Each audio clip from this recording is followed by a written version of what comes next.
Vamos a empezar esta tercera clase del curso sobre gótico sureño con el análisis. Qué siniestro es, ¿no? El análisis. Sí, por eso se llama gótico. El análisis de. Dicen que es el menos gótico de los libros, ¿verdad? Es cierto, sí, estoy ¿Cuál? de acuerdo. ¿De las Las pirámides? palmeras salvajes. Perdón, ¿la palmera? Es el menos gótico de los libros. Ay, Dios mío. Estoy de acuerdo. Me deja Estoy de una acuerdo. angustia. Vamos a entonces introducirnos en la obra de Faulkner, aunque ya en la clase de 2 hicimos un comentario breve a las palmeras salvajes, porque establecimos en el resto de la clase una comparación con la obra de Caldwell, con la novela Un lugar llamado Esterville. Pero hoy nos vamos a dedicar en particular a las palmeras salvajes. Perdón, ¿no? Perdón. Sí. Que te interrumpa ahí. En las otras clases vos habías mandado, ¿te acuerdas? Sí. Lo que habías hemos trabajado. Sí. En esta última no, ¿no es cierto? Sí, mandé. Sí, mandé. Sí, mandé. Lo que pasa es que lo mandé muy temprano. Perdón. Yo me pongo un poco a escuchar. Sí. Las clases. No. Hay algunos videos que hablan sobre Faulkner, Sí. que hablan sobre las palmeras salvajes. Bueno, no sé qué grado de seriedad puede llegar a tener algunos comentarios, pero bueno, lo que te quiero decir es esto.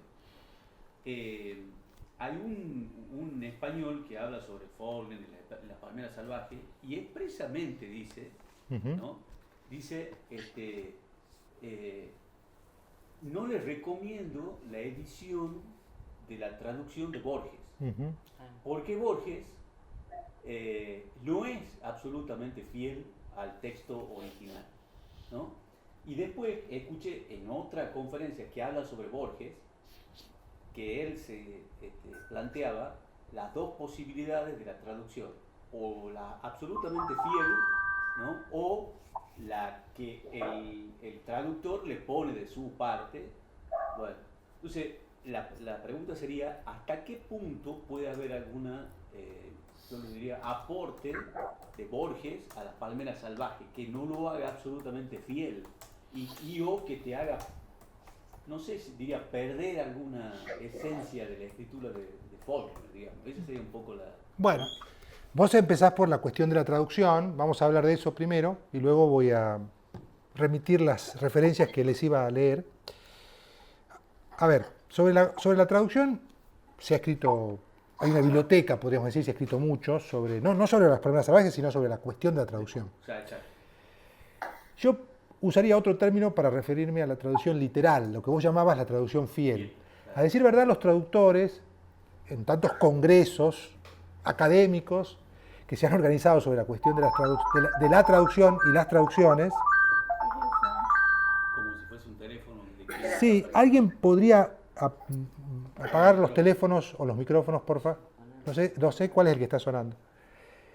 Decía entonces que se han, por supuesto, elaborado, digamos, muchas hipótesis, varias hipótesis sobre estas cuestiones, pero en principio el debate se centra en dos cuestiones vinculadas con la traducción. Se suele decir, no sobre Faulkner, sino sobre las traducciones, que una opción es la traducción literal. El defecto que tiene la traducción literal es que en realidad se apega al texto de origen, pero no trabaja por eso mismo el estilo del autor, porque en realidad lo que hace es copiar o imitar, intentando trasladar desde el punto de vista semántico, o sea, desde el punto de vista del significado, qué es lo que dice el texto, pero no puede cumplir con la premisa del trabajo estilístico, vamos a decir así, o lo que sería la estética que compone un autor en una determinada obra. ¿Se podría resumir que la traducción literal a veces se aleja del autor? Se aleja del autor, se aleja del estilo del autor o se aleja de la estética del autor. Busca la traducción de cada palabra. Claro, pone el Claro. Google, sería. ¿No? Bien, eso se ha dicho muchas veces, incontables veces. ¿Alguien quiere hablar? Con respecto a la otra opción, que es la que busca trabajar el estilo del autor o la estética del autor, y sobre todo si ese autor es un autor profuso, que ha producido una obra numerosa, y el traductor conoce la obra, no total, pero sí variada, en ese caso hay traductores que prefieren este tipo de traducción, aquella que quizás no se ajusta a la literalidad del sentido, pero que busca emular, dentro de las posibilidades que brinda la herramienta de la traducción en sí misma, que busca emular o retrabajar el estilo o la estética, que no es lo mismo, ¿no? ¿Qué sucede con la traducción de Borges? Se ha escrito mucho ya sobre Borges, se han escrito tantas cosas, hay bibliotecas completas sobre la obra de Borges, y sobre Borges como traductor se han dicho muchas cosas. En particular sobre esta traducción de Las Palmeras Salvajes, se ha dicho, por ejemplo, que no la hizo él, que la hizo él junto con su madre, porque la hizo siendo muy joven, digamos, o que la madre incidió para que le pagaran un determinado dinero por la traducción, en fin, y que la hizo en tiempo récord. También se ha dicho que Borges lo borgesizó a Faulkner más de lo que se debía, esto que vos citabas de alguna manera. También se ha dicho que se pueden ver ciertas marcas de Borges, de sus intereses estéticos en la obra. Lo que yo podría decir al respecto, y que lo han dicho otros autores también, es que hay que pensar lo siguiente. Ninguna traducción, digamos, va a poder trasladar a otra lengua, a la lengua que no sea la de origen, el sentido y la estética de la obra original. O sea, de alguna manera toda traducción implica un trabajo de trasladar de una cultura a otra, porque no se traslada solo la lengua, o el uso de la lengua, o el trabajo con la lengua. Se traslada una cultura, porque se puede ver en el caso de Faulkner, si pensamos particularmente en Las Palmeras Salvajes. Se traslada una cultura, porque pensemos lo siguiente. Si pensamos en los registros de habla, o sea, en las formas de habla que tienen los personajes, esas formas de habla no obedecen solo a una dicción y a un slang, sino que obedecen también al seno cultural del cual provienen esas formas de habla. Y por lo tanto, si provienen de un seno cultural, digamos, tienen una modalidad y una forma de comprensión y de circulación, esas modalidades de habla, que se pueden comprender, valga la redundancia, en ese lugar. Entonces, fíjense que ya trasladar esto a otra lengua implica perder de alguna manera el contexto de circulación, de emisión, de circulación y de recepción de esos, no solo los sentidos, sino las maneras, los modismos, las apropiaciones. Entonces, fíjense que, entonces, trasladar una obra de una lengua a otra implica siempre una pérdida. Lo que hace un escritor como Borges, o lo que hace un escritor como Pilia, u otro escritor que traduce a otro escritor, es de alguna manera hacer la traducción que a ellos les gustaría leer. Entonces, ahí aparecen varias instancias en juego, me parece.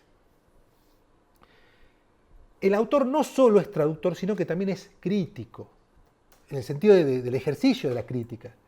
Y esto implica pensar que el autor, el traductor, en este caso Borges, se ha interesado por algún aspecto en particular de la obra de Faulkner. Hay que decir que Borges es el primer autor que introduce a Faulkner en castellano, en español. O uno de los primeros. Si no es el primero, es uno de los primeros. Entonces, la traducción, en el caso de Borges, es un acto de novedad, porque está traduciendo un autor que no ha sido leído por nadie antes.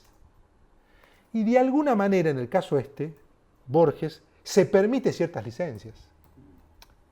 Y esto implica ciertas tradiciones respecto del origen. Pero la pregunta que yo me haría, o que le haría a este autor de este blog o de este video que vos viste, es ¿qué traductor no traiciona? Quiero decir, inevitablemente, ustedes saben ese dicho famoso de traductores, ¿no? Inevitablemente hay algo que siempre se pierde en las traducciones. Lo que uno tiene que saber es que está leyendo una traducción de alguien que deja una marca fuerte en la traducción, para decirlo rápidamente. Pero si uno va a leer otra traducción que es literal, también deja de lado otras cuestiones. Pero desde el punto de vista de la obra, ¿no es cierto?, de lo que el autor realmente quiso expresar en su lengua. Sí. ¿Es bueno eso? ¿Qué? Que vos le dejes una impronta, a lo mejor, que no es la que el autor... Lo que pasa es que yo les diría que no hay posibilidad de no darle una impronta. O sea, ¿qué quiero decir? Porque por más que no tenga intención de darle otra impronta, hay algo que se va a perder. le da. O sea, no tengo intención de darle otra impronta, pero Exacto. no existir una... Pero estoy dejando mi huella digital. Claro. Sí, sí, pero... decir usar esta palabra en vez de esta otra en el castellano, ahí ya estoy... Bueno, una cosa es usar un sinónimo en el cual estás diciendo lo mismo, prácticamente, pero otra cosa es darle un sentido. O sea, Pero cuidado. Cuidado, María Marta. Cuando se dice que Borges traduce... O él o cualquier otro. Sí, sí, autor, ¿no? y que traduce de una determinada manera la obra, no se piensa solo en el sentido. Me parece que la cuestión no está solo en el sentido, porque en realidad, cuando hablamos de literatura, cuando hablamos de novelas, de cuentos, de poesía, hablamos de forma, sobre todo. O sea, ¿qué quiere decir? Hablamos de estilo, de estética. Es cierto que uno puede buscar un diccionario y ver el sinónimo, pero el problema no está, principalmente para mí, en el sinónimo. O sea, que yo ponga un vocablo en lugar de otro. Es cómo, el principal problema es cómo reproducir en otra lengua, por ejemplo, voy a dar un solo ejemplo, el fraseo del escritor. O sea, cómo construye la frase. Y ahí está en juego no solo el sentido, sino la relación del sentido con la estructura de la oración, para decirlo rápidamente. Y en el caso de Faulkner en particular, que ustedes lo leyeron ya, el primer capítulo, lo leyeron todos al primer capítulo, pueden detectar muy rápidamente, y si ustedes lo leen en inglés van a detectar algo similar, más allá de que Borges haya intervenido ahí, que hay un tipo de frase de Faulkner, que es faulkneriana, le vamos a decir así rápidamente. O sea, que es una construcción muy personal. Entonces, fíjate que ahí entonces la traición o la tergiversación, para ser más justos, no tiene que ver con el vocablo, sino tiene que ver como cómo reproducir esa musicalidad, para decirlo también muy rápidamente y de forma simplificada, ese ritmo, ese encabalgamiento, esa manera de ordenar las palabras, esa manera de producir sentido hasta, incluso en el caso de Faulkner, un cierto agotamiento que Faulkner buscaba evidentemente, porque no solo usa este tipo de oraciones en esta novela, sino en otras, y eso hace difícil de traducir. No solo el uso de un determinado vocablo, que por supuesto uno puede disentir, como decís vos, y no encontrar la palabra que otro autor la usa, etcétera, etcétera, ¿no? Me parece que ahí se juega la traducción. O sea, cómo trasladar, por ejemplo, pensemos a la inversa. ¿Cómo hace un traductor que traduce a Borges al inglés? Para traducir esa manera de construir que tiene Borges, esa adjetivación en particular, que es una marca de Borges en la prosa de Borges, al inglés. Porque ya de por sí la estructura sintáctica del inglés implica poner los adjetivos antes que el sustantivo. Y Borges en muchas ocasiones pone un adjetivo primero, el sustantivo, y luego otro adjetivo. Entonces si vos lo trasladás al inglés, inevitablemente los dos adjetivos, uno que está primero y otro después, no pueden estar así en inglés. Entonces ahí ya fíjate que la lengua te impide traducir a Borges. Entonces de eso estamos hablando, no solo... Yo no soy el indicado para hablar de esto, ¿no? Porque yo no soy traductor, pero he leído sobre estas cuestiones y les puedo decir esto, por lo menos para que lo tengamos en cuenta, ¿no? De cualquier manera, en mi caso, cuando leo autores que me interesan mucho, lo que suelo hacer es cotejar distintas traducciones. Es el caso, por ejemplo, de cuando leo a Shakespeare. Yo les conté ya varias veces que de Macbeth tengo 6 traducciones, de Hamlet tengo 5. Y como yo no soy lector en inglés, o sea, no leo, no es una lengua mía personal, digamos, sí lo que hago es comparar las traducciones y en algunas ocasiones hice traducciones a partir de las traducciones. O sea, me puse a combinar las traducciones y ahí sí lo que hizo Borges, imitando ese gesto, hacer mi propia versión, la que a mí más me gustaría leer, y me parece que eso hacen algunos escritores, ¿no? Borges, Octavio Paz, que son traductores, ¿no? Hacen su propia versión. Y porque en realidad, de alguna manera, en el comercio con el autor, en el interés por ese autor, hay algo de uno que se juega en ese autor. Quiero decir que, sobre todo cuando uno piensa en un escritor, el escritor que lee a otro escritor, y esto se conecta con lo que dije antes de que empiece esta clase, o por lo menos la grabación de esta clase, lo que hace un escritor con otro escritor, en muchas veces, no la mayoría de las veces, pero muchas veces, es ver qué puede aprender del otro autor que admira. O sea, qué puede tomar, de qué manera se puede apropiar de ese autor. Dicho de otra manera, ¿en qué consiste la influencia que va a tener ese otro autor en, por ejemplo, Onetti o Borges mismo, de Faulkner. O sea, de qué manera se juega la influencia, cómo le llega al autor, qué hace apropia de ese autor. Inevitablemente, como se trata de un escritor que es, por ejemplo, si comparamos a Borges con Onetti, son dos autores muy distintos. Y uno podría decir, pero ¿cómo puede ser que los dos hayan estado influidos por Faulkner? O pensemos en García Márquez, que se ha dicho que tiene influjo de Faulkner, ¿no? Y son autores muy distintos. Entonces ahí ya ven ustedes que inevitablemente lo que toma cada autor, y si tomamos a la traducción como una manera de apropiación del otro autor, del autor que valora, que admira y que quiere traducir, es una forma de llegar al otro autor y de apropiarse de él para traer cosas para su propia obra. ¿Se entiende lo que quiero decir? Y eso es lo que yo quería leer al comienzo. Precisamente quería hablar sobre eso, o sea que se conecta la pregunta que vos hiciste con lo que voy a desarrollar ahora. Fíjense que traigo para iniciar dos citas largas, una de Ricardo Piglia y otra de Juan José Saer. Dos escritores argentinos que admiran a Faulkner, Hola, ¿qué tal? que admiran a Faulkner y que de alguna manera se han apropiado también de distinta manera de la obra de Faulkner.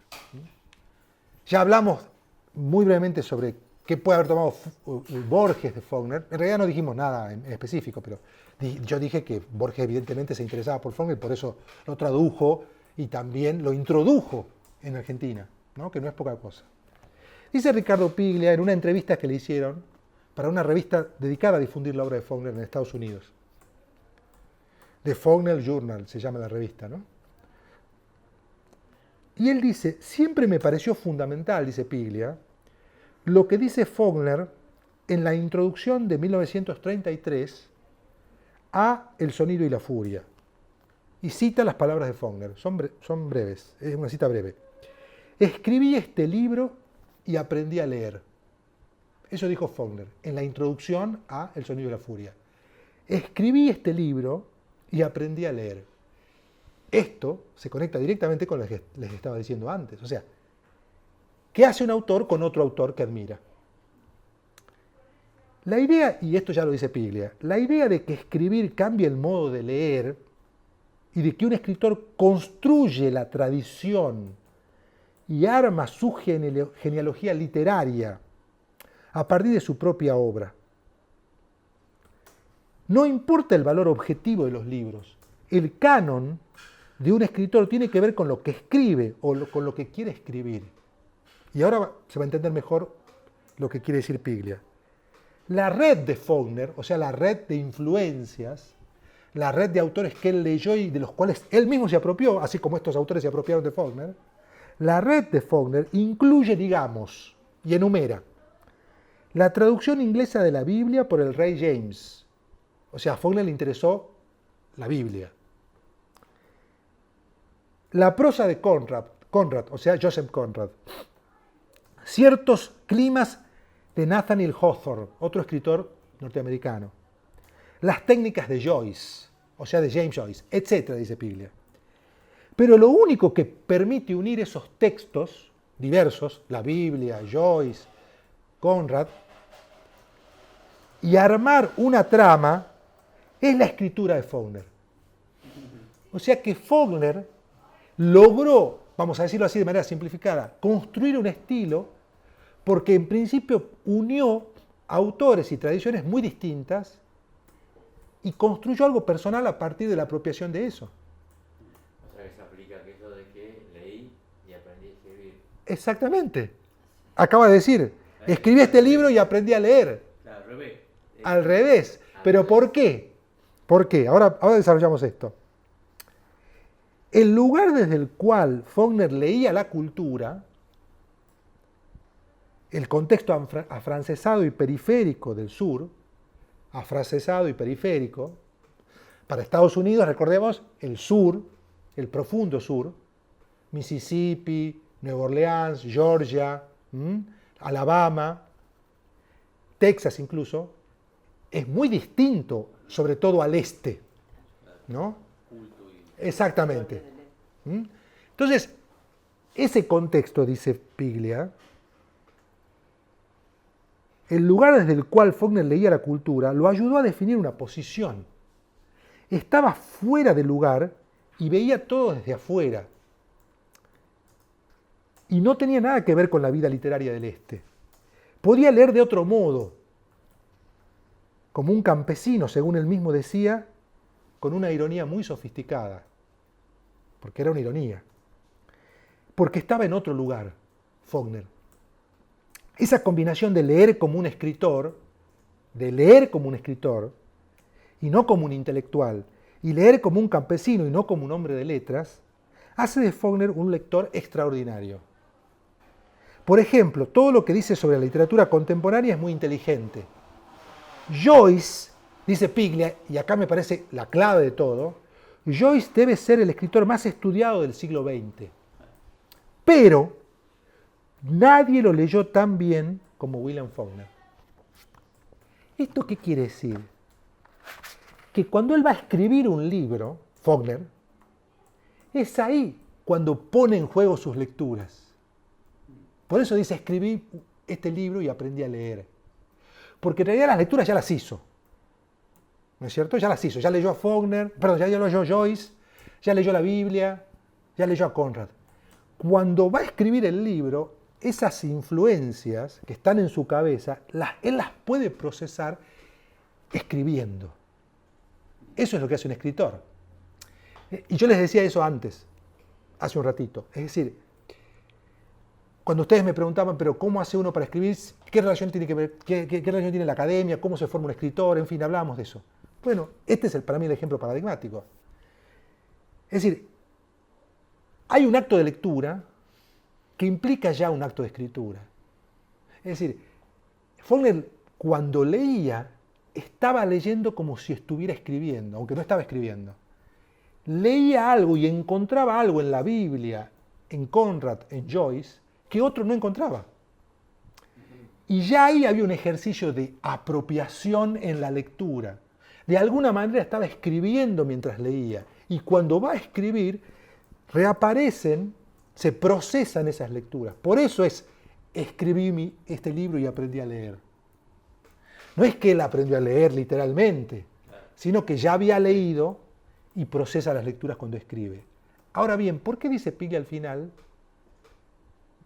Joyce debe ser el escritor más estudiado del siglo XX, pero nadie lo leyó como Faulkner. Porque Faulkner hizo una apropiación muy particular de Joyce. Joyce escribió el Ulises, que es una de las novelas claves del siglo XX y una de las novelas más experimentales del siglo XX. Y tiene ese famoso monólogo de Molly Bloom hacia el final del libro, que introduce de manera rotunda, extensa y compleja la técnica del monólogo interior. Joyce hizo un trabajo muy particular con esta técnica y Faulkner tomó de ahí.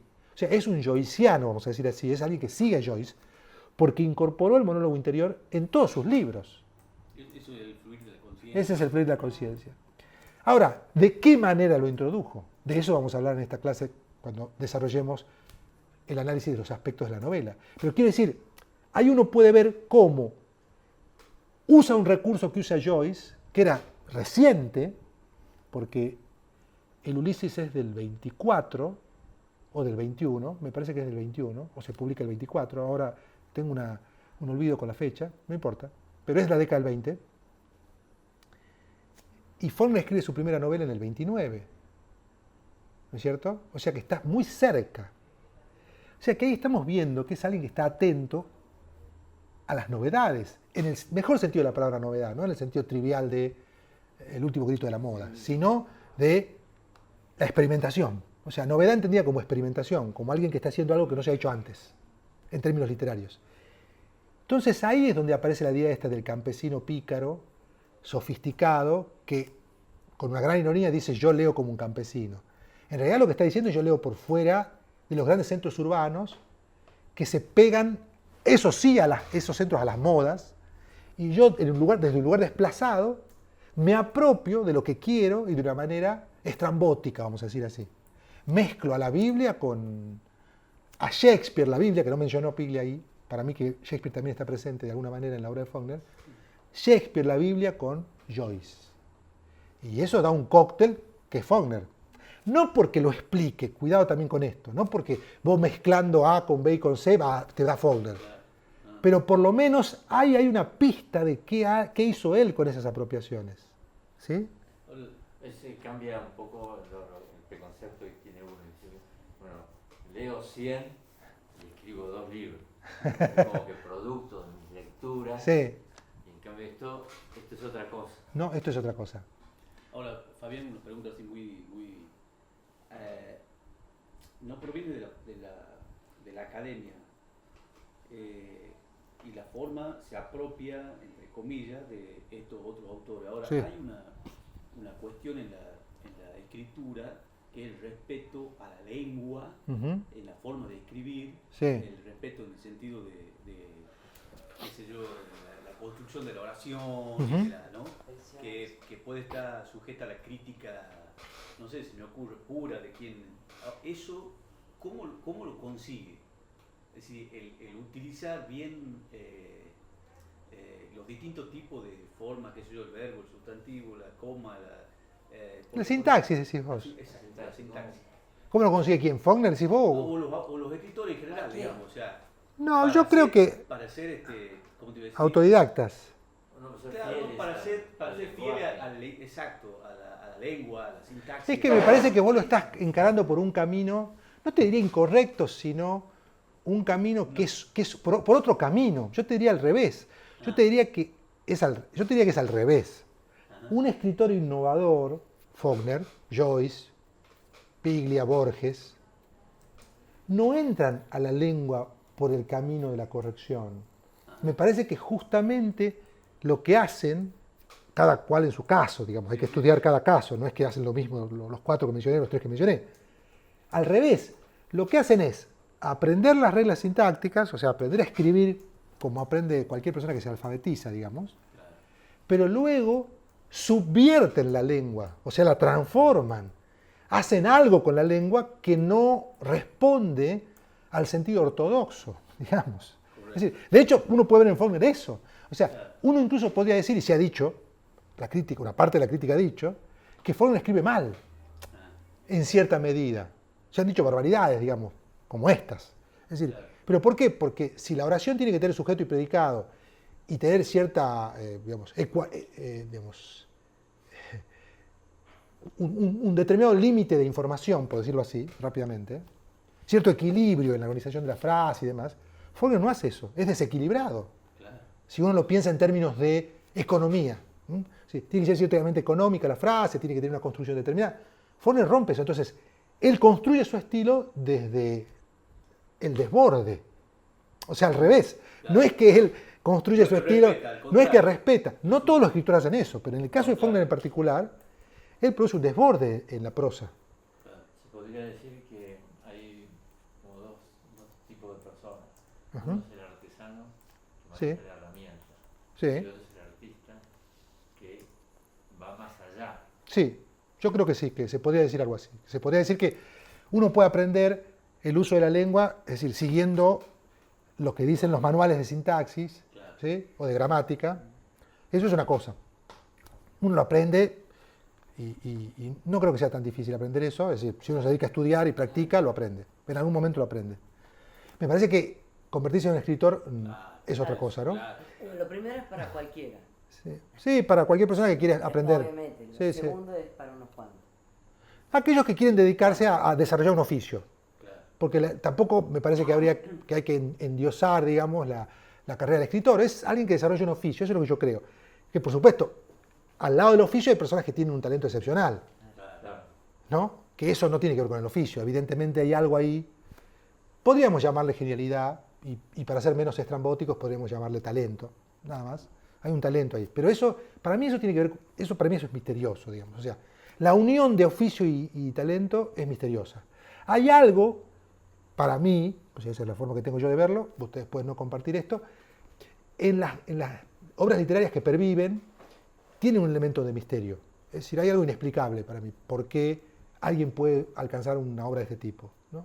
Y no estoy pensando en un misterio metafísico ni teológico. No, claro. Es algo que es difícil de explicar. Creo que ni la crítica literaria, ni la psicología, ni otras disciplinas pueden explicar cómo alguien como Faulkner pudo escribir El sonido de la furia, o Santuario, o Absalón, no sé. Se dieron ciertas circunstancias que no se reducen al contexto, que no se reducen a las personalidades de Faulkner, que no se reducen a las circunstancias. Hay algo ahí, para mí, que es misterioso. Pero no le atribuyo, como digo, no digo que es un misterio teológico, metafísico, de ningún tipo, no. Es un misterio, yo no lo puedo explicar, y creo que nadie lo puede explicar. Sinceramente, creo que nadie lo puede explicar.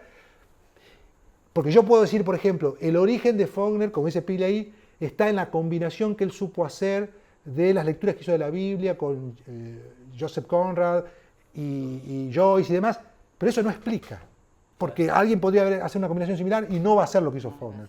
Entonces, ¿no? Hay un principio de explicación, pero para mí no agota el fenómeno de Faulkner ni el fenómeno de Borges, digamos, ni de cualquier otro escritor que admire, ¿no?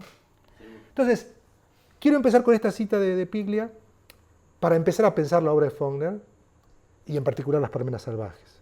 Y voy a leer un fragmento ahora de Juan José Saer, que es un escritor argentino, notable escritor, que también escribió un breve ensayo sobre Faulkner, en este libro que se llama La narración objeto,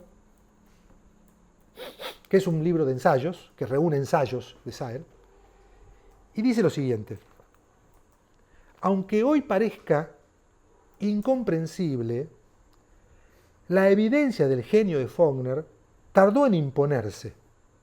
Aunque hoy parezca incomprensible, dice Saer. En el prólogo a The Faulkner-Cowley File, Malcolm Cowley, que redescubrió a Faulkner a mediados de los años 40, escribió lo siguiente, y cita a este señor: sus 17 libros eran efectivamente inhallables, y seguirían sin duda en esa situación, ya que nadie los pedía en los años 40, o sea, en 1940 y tantos. ¿Cómo hablar del valor de Faulkner en el mercado literario? En 1944 su nombre ni siquiera figuraba en él.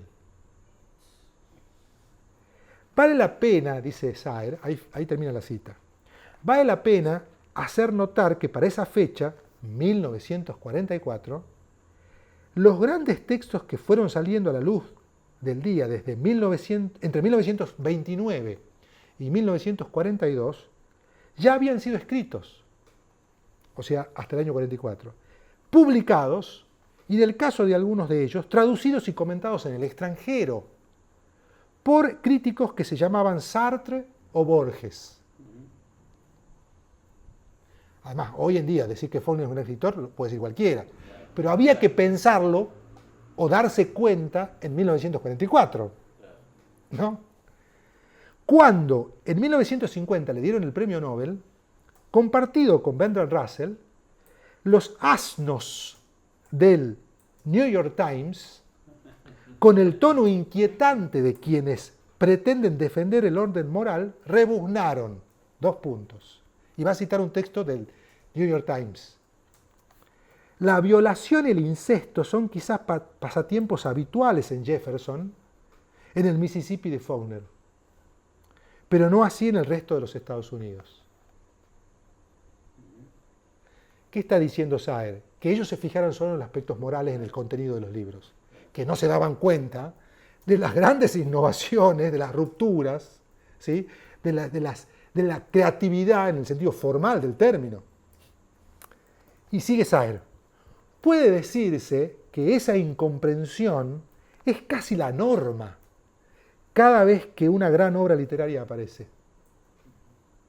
Las consignas del día, las obligaciones de la actualidad y la agitación de la moda se desmoronan y se consumen en un instante confrontadas a esos textos sin concesiones y hasta podríamos decir sin otra finalidad que la que ellos mismos se imponen, y que aparecen con el fulgor repentino de una estrella nueva en el cielo sombrío de la historia. Así es la obra de Faulkner, dice Saer. Sin esquivar ninguno de los problemas de su tiempo, los aborda desde un ángulo inesperado y los engloba en una forma única, que se renueva en cada texto y que, abocándose a lo más cercano, incluye, sin embargo, a la humanidad entera. Dicho de otra manera, escribe sobre una localidad sureña, pero logra problematizar y componer una obra singular con asuntos que son universales. Los mejores libros de Faulkner nos dan esa doble lección, que es la de toda gran literatura. Fidelidad a una visión personal y exploración constante de la forma. Exploración constante de la forma. Yo voy a desarrollar esta cuestión en particular en esta clase. La cuestión de qué significa explorar la forma, en varios sentidos. Como decía antes, entre 1929 y 1942, sigue diciendo Saer, es decir, entre El sonido y la furia y Desciende Moisés, Faulkner escribió una magnífica serie de cuentos y novelas que incluye los títulos como Mientras yo agonizo, Santuario, Luz de agosto, Absalón, etcétera, etcétera. Lo que equivale a decir la cumbre de su obra y que es la prueba de un estado casi constante de inspiración que duró más de una década. Y ahora voy a saltar a otro párrafo donde habla de las influencias. Y les adelanto que va a ser una crítica mortal a García Márquez. Ah, García Márquez. Sí. ¿Quién la hace? Saer. Mortal. Mortal. La influencia de Faulkner Una crítica. es mortal. La influencia de Faulkner ha sido considerable. Y no únicamente en la literatura en lengua inglesa, dice Saer. También en francés fue importante, en los escritores existencialistas de posguerra como Sartre y Camus, que escribieron sobre él, adoptaron algunos de sus procedimientos y lo adaptaron para el teatro, y también en ciertos escritores del Nouveau Roman, la nueva novela francesa, y cita quiénes son. Negarse, y esto quiero decir en particular, citar en particular en relación con lo que dije antes, a propósito de las influencias y de las apropiaciones que hacen los escritores y de cómo un escritor se convierte en escritor. Negarse a admitir las influencias es humano, pero superfluo, por no decir inútil, ya que los textos las ponen en evidencia. Y en literatura no son las declaraciones lo que cuenta, sino los textos justamente. Yo puedo decir, me influye Faulkner, pero en mis textos no aparece esa influencia. Entonces, ¿qué importancia tiene que yo diga, me influye Faulkner? El propio Faulkner no estaba al abrigo de influencias. Incluso en sus obras mayores, como El sonido y la furia, por ejemplo, donde dos de los monólogos, ya vamos a hablar de eso en las clases que vienen, el de Quentin y el de Jason Cobson, revelan de inmediato un fuerte influjo de Joyce. Ya Piglia habló de esto. Los escritores rusos, los realistas, los naturalistas y hasta los simbolistas franceses, en sus primeras obras, Proust, Conrad, Cervantes, están todo el tiempo presentes en sus textos, en los textos de Faulkner.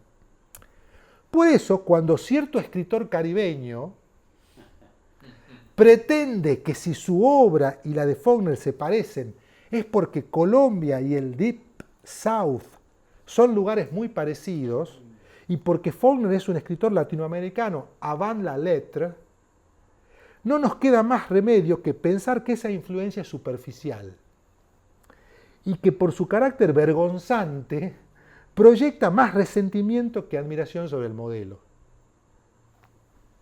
Lo dejemos ahí, será motivo de otra clase hablar de esto. En la literatura americana, en idioma castellano, solo veo tres grandes escritores, por supuesto que ya lo desechó al escritor caribeño, solo veo tres grandes escritores en quienes la influencia de Faulkner me parece evidente. Y acá volvemos sobre un punto que tiene que ver con lo que vos preguntaste, Humberto. Borges, parece que la influencia de Borges es inexistente por lo disímil de la prosa. Si uno piensa en la prosa de Borges y piensa en la prosa de Faulkner, parece que son dos escritores de dos planetas distintos, ¿no? Dice Borges, Rulfo y Onetti. En el primero, esa influencia aparece ya desde los años 30, o sea, en Borges. En algunos textos de Historia Universal de la Infamia, y en los años 40 en ciertos cuentos realistas como El Muerto o El Sur. Pero ahí hay que estudiar después, en otro contexto, en otro momento, cómo es la apropiación que hace Borges de Faulkner. Porque ahí está el quid de la cuestión. No es cuestión de copiar, obviamente, sino de metabolizar eso que yo quiero tomar del autor. Y por eso es un escritor, porque logra apropiarse, no sin que se note, sino haciendo algo suyo, viniendo algo que es de otro. Dice, en Rulfo la atmósfera trágica y el laconismo coloquial y musical de su prosa son de estirpe fogneriana. Así como lo son en Onetti, esto es algo muy evidente, la creación de un territorio imaginario autónomo y en algunos de sus textos mayores, la concepción de la prosa narrativa, escuchen esto, como un instrumento poético. Leo de nuevo. La concepción de la prosa narrativa como un instrumento poético. También vamos a hablar de eso en Las Palmeras Salvajes. Cuya perfección verbal es más importante que los hechos que se cuentan. Y ahí aparece la forma por sobre el sentido, la forma por sobre el contenido. Imagínense por qué dice lo que dice sobre los asnos del New York Times. Como sucede en algunas páginas admirables de Los Adioses, se refiere a la novela de Onetti, por ejemplo. Entonces, con estas citas, yo voy a iniciar el análisis de Las Palmeras Salvajes. Y lo primero que quiero decir es algo que ya dije antes, pero lo voy a reformular a propósito de la relación con Caldwell. Nosotros habíamos visto en la novela de Caldwell que claramente había una innovación en la estructura. Habíamos visto que separaba los capítulos 1, 2, 3, 4, considerando la historia semiautónoma, dije yo, parcialmente autónoma, de un hermano y luego de la hermana, ¿no? Pero eran capítulos que en principio no tenían conexión, salvo la conexión distante, lejana, sobre la referencia que venían del mismo origen, la casa de la tía. Pero luego no hay ninguna conexión. Y otra cuestión, las historias corren de forma paralela. Y es el lector, ya dije esto, ya hablé de esto, el que a través de la cuestión de la expectativa va armando él solo, el lector, las conexiones. Es el lector, o sea, le corresponde al lector armar las conexiones. Bueno, esto dijimos de manera más extensa en la clase pasada. Si Caldwell hace esto como una innovación en la estructura de la obra, Faulkner va un paso más allá. Porque no solo se contenta con, ya dijimos, narrar dos historias paralelas, sino que en principio las dos historias no tienen ninguna conexión. En el otro caso tenían una conexión, ese origen común. Y además, cosa que no es menor, la unidad espacial y temporal. Aunque esa unidad era fragmentada, valga la paradoja de la expresión, ¿no? Porque decir una unidad fragmentada es como decir nieve negra, ¿no? Pero era una unidad, porque todo ocurría en el mismo pueblo, Esterville, el mismo pueblo, y en las mismas estaciones. Habíamos hablado, incluso me acuerdo que Dolores dijo que son 3 estaciones y había dicho vos que era más o menos 11 meses, habías calculado vos. Sí. ¿Te acordás? Digamos, el suplicio digamos, la conexión es a lo que están sometidos los hermanos, digamos. Claro, exactamente. Los castigos, los maltratos, Claro. las vejaciones, etcétera, etcétera.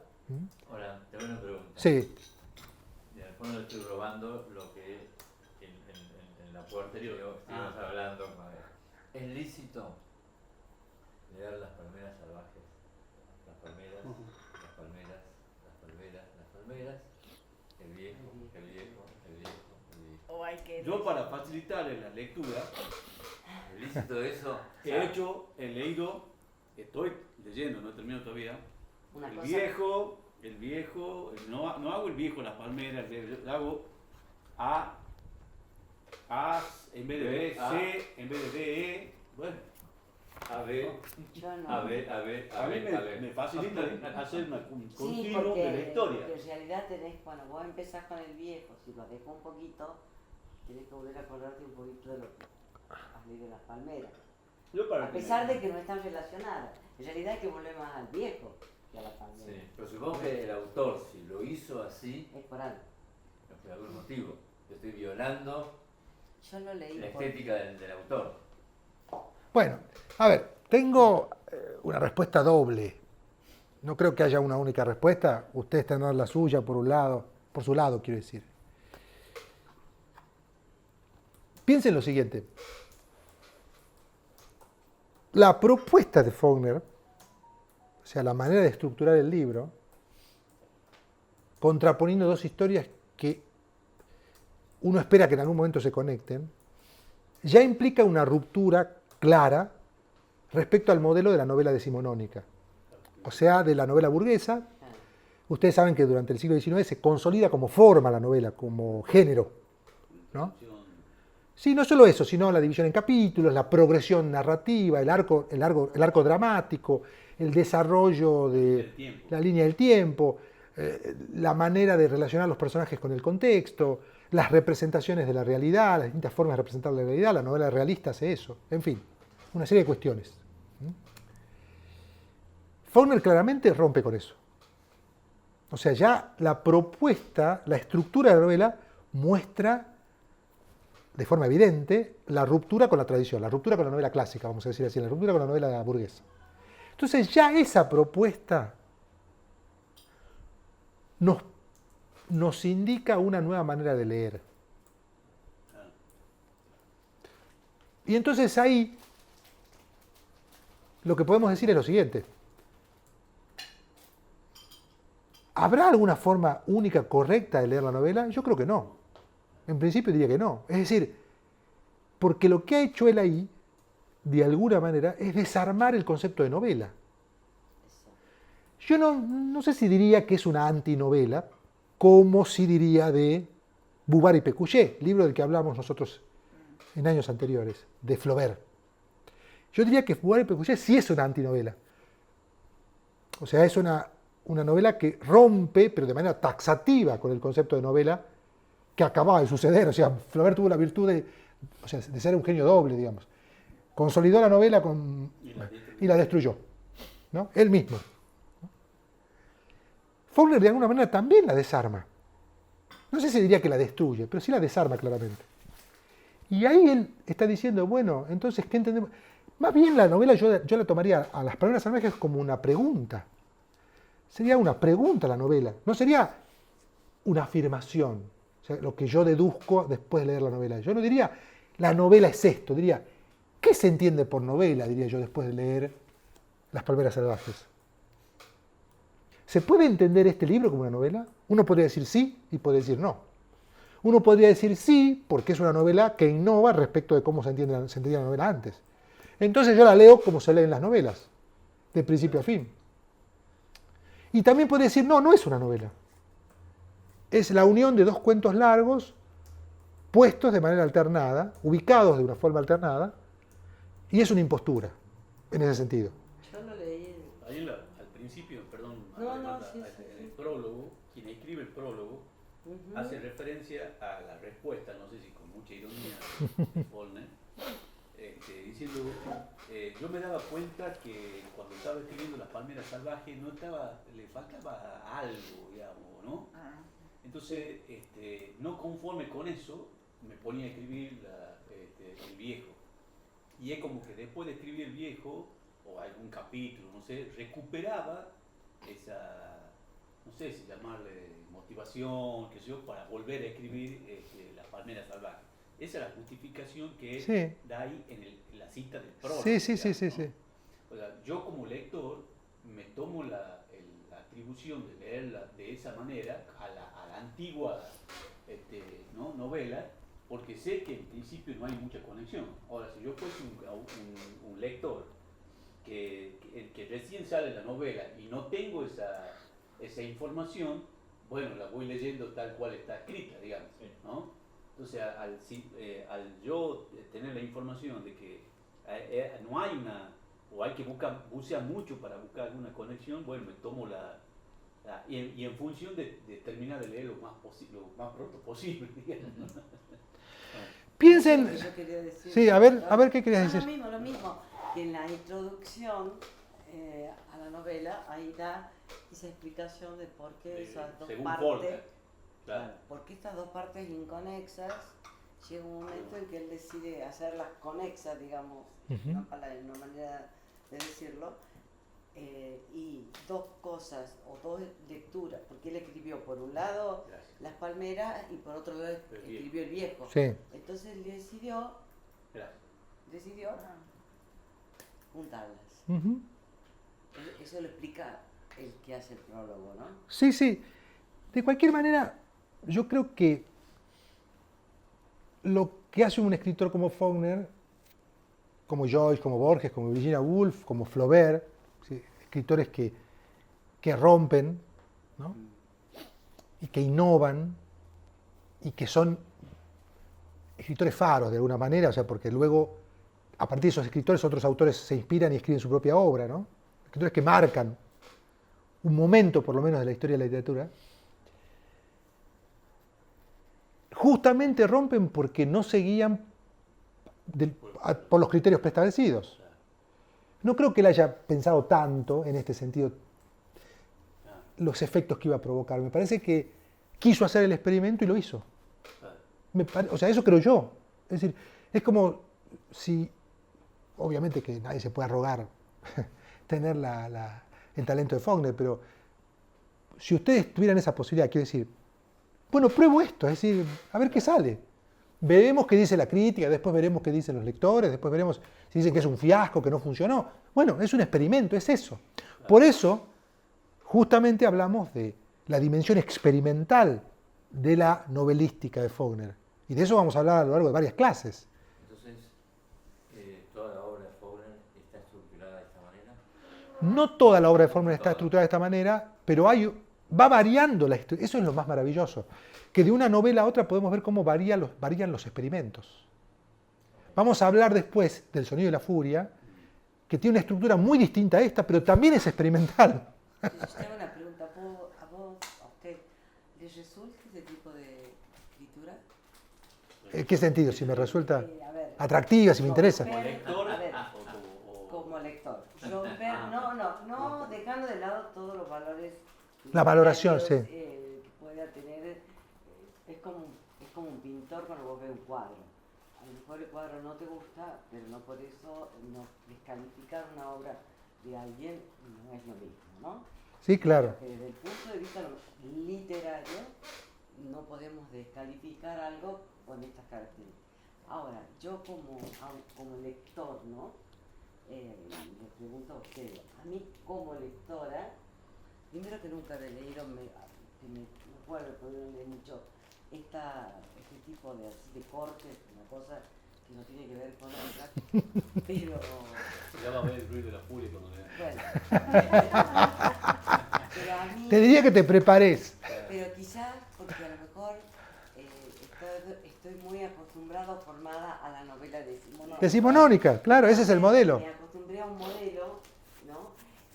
Y a ver, algunas cosas que hemos visto el año pasado, porque me salí No, un gracias, poco discretamente. Exacto, sí. Te da un poco de margen, de flexibilidad a alejarte de ese modelo tradicional en el que uno se acostumbró a leer.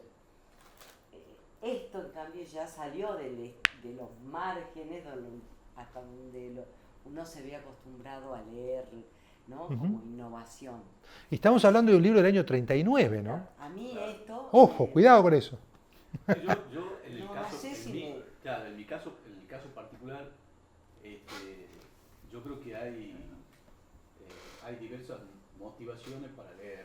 Uno puede leer para distraerse, para salir de una situación, de un ritmo, entonces necesita Claro. una lectura rápida, que no te provoque dificultades, ¿no es cierto? ¿No? Pensés. No pensé, entonces yo creo que esta es una lectura para otro tipo de situación, digamos, de inquietud de manera intelectuales, con otro tiempo, donde yo creo que básicamente necesariamente tiene que haber un involucramiento del lector, Ujú. porque no se puede leer de corrido, No. ¿no? Entonces, al no poder leer de corrido, esa dificultad, el parar, el reflexionar, el analizar, el ver por qué lo dice, cómo lo dice, ¿no? Creo que tiene necesariamente hay otro tiempo, ¿no? No se puede leer de la manera como uno normalmente viene leyendo. Necesita otro tiempo, otro interés, ¿no? Así, no. Por ahí puede ser que a uno busque, puedo decir, la lectura como pasatiempo. Bueno, quizás esto le dificulta eso. No, esto estamos convencidos que en general lo que estamos haciendo ahora no buscamos lecturas de pasatiempo. porque Bueno, estamos haciendo un análisis. Obvio, por supuesto. Y No claro, son pasatiempos de bueno, lecturas que hacemos. a mí particularmente me provoca dificultades, ¿no? Ahora, si yo ante la dificultad abandono, No, es que también te atrapa. bueno, Eso es lo que pasa. claro. Yo no le he abandonado, ni la abandonaría Y porque quiero saber. es una forma de quiero ver escritura cómo- densa, cuesta, Es densa. cuesta. Las o sea, descripciones son muy densa, densas. o sea, eso, Muy esa, densa. yendo, discúlpame que no sé si esto de la forma, Ujú. ¿no? Una oración, Eterna. no, es exacto, casi sin Sí, puntuaciones, eterna. y después un paréntesis, o sea, en el párrafo, extensísimo, que vos decís, hasta que lo termino de leer el Me paréntesis, olvidaba algo de me arriba. olvidó cuál era la oración principal que hace, ¿no? Entonces, eso ya es una dificultad, entre comillas, que te obliga a releer, en una forma que quizá con uno no está una forma de escritura de esa manera, que podemos decir, si yo tuviese que escribir, no escribiría así, ¿no? No. Bueno, Pero de pero todas ahí está. maneras, como que enriquece. Ujú. Claro, quiero leerlo así como lo escribió porque quiero conocer al autor y quiero conocer. Ujú. Exacto. Claro. Yo lo leo Es así. intrigante, no digo que no, es Sí. intrigante. No es la forma Eh, a la que uno está, o como Pero uno hay está varios acostumbrado autores, a leer. Sí, sí. A diferencia- Sí, Onetti tiene una prosa fogneriana. Sí. a diferencia de lo que escribe Caldwell, vos Caldwell lo lees Perfecto. de No, corrido. sí. Y sin embargo, no por eso te deja de provocar. No, hay muchísimos No. autores que leen Entonces, claro, corrido y provocan igual. la verdad que yo leía Caldwell los párrafos y me provocaba tal como decía, angustia, que quería que termine, ya lo quería terminar, que termine rápido. ¿Has visto cuando vos estás viviendo una situación crítica, difícil? Bueno, acá que querés que se en termine la rápido. pirámide hay un capítulo que es uno de los últimos, Ah, cuando está ella, bueno, bueno. vos querés que sea rápido, a ver, ¿qué pasó con ella? en el Entonces, ¿cómo hospital? hay que escribir? ¿Cómo será la piel de un escritor de los años de Caldwell, de los años 40, 30, 40, 50. 30? ¿Cómo será la capacidad para escribir que te genere esa emoción, digamos? Ujú. O sea, no cualquiera puede llegar a... Hago una Y de pregunta diálogo y diálogo. de ignorancia, ¿no? A ver. De ignorancia. ¿Este estilo de escritura está hoy en boga? ¿Se sigue utilizando? Sí, sí, Sí, sí, hay autores que trabajan. Sin ir más lejos, más allá de lo que dice Saer, Sí. si bien es cierto la prosa de García Márquez no se puede decir que sea una prosa que copia la prosa de Faulkner, pero sí es una prosa que trabaja las oraciones consubordinadas, por ejemplo, como trabaja Faulkner. Sí, hay que volver para atrás. Y la idea de que la frase tiene un ritmo determinado y tiene una respiración, busca una respiración y da la impresión de que hay una sensación de plenitud en ciertos párrafos que se quiere transmitir a través de esa composición de frase, es faulkneriana. O sea, hay una conexión lejana, pero hay una conexión. Y si uno piensa, por ejemplo, en Onetti, que lo dice además Saer, ahí, y lo dijeron varios autores, ¿no? Esa conjunción, yo señalé varios párrafos donde aparece esto, que voy a señalar ahora, ese trabajo donde se conjugan la prosa narrativa con la poesía. En Faulkner está muy presente ese trabajo, en esta novela y en otras, donde él usa los adjetivos de determinada manera y las metáforas al mismo tiempo, en esa prosa que yo llamaría arborescente, ¿no? Que crece como si fuera una enredadera, ¿no? Que tiene un pulimiento, un trabajo de parte del autor. Leamos solamente para dar algunos ejemplos de esto que estamos diciendo, ya que estamos empezando por la prosa, digamos. Yo hablé de la estructura y ahora estamos hablando de la prosa. Fíjense ustedes.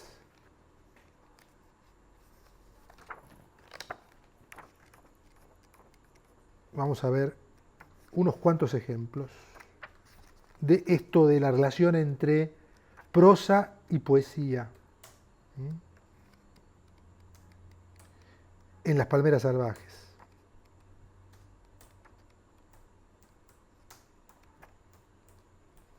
Dice, en el capítulo 1, era el hombre llamado Harry. Estaba ahí en la oscuridad, en el fuerte y firme viento del mar lleno del ruido seco de la invisible fronda de palmeras. Perdona. Vos has hecho una pausa, pero en el párrafo, en la oración que has leído, ¿hay una Sí. coma? Sí. Ahí está la coma, porque por ahí... Sí, no, hay otras oraciones en las que no las tiene, pero acá dice, bueno. estaba ahí en la oscuridad, en el fuerte y firme viento del mar lleno del ruido seco de la invisible fronda de palmeras, tal como el doctor lo había visto siempre, con las bombachas manchadas y la camiseta sin mangas, murmurando las convencionales disculpas por la hora y la necesidad, rogando el uso del teléfono, mientras el doctor, con el camisón flotando sobre las flacas pantorrillas, lo miraba y pensaba con un feroz impulso de triunfo. Ahora descubriré lo que pasa.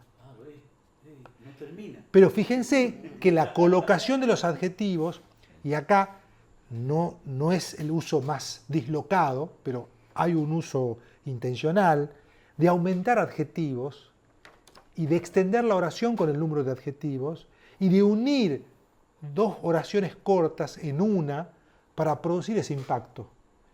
Y se produce la relación entre prosa y poesía. Voy a otro ejemplo.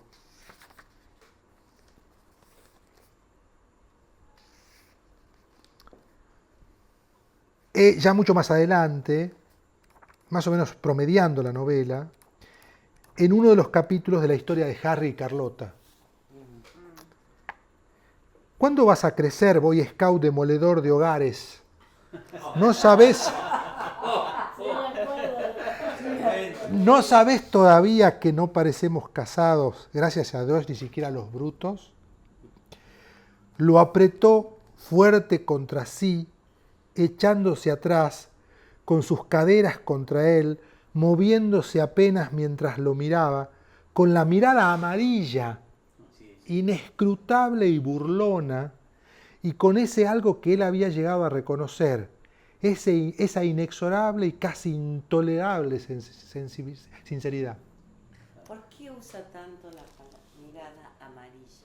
Bueno, en todos los vamos a analizar ese punto, ya que cito el caso. Es una constante. Hay algo que es importante de destacar, me parece a mí.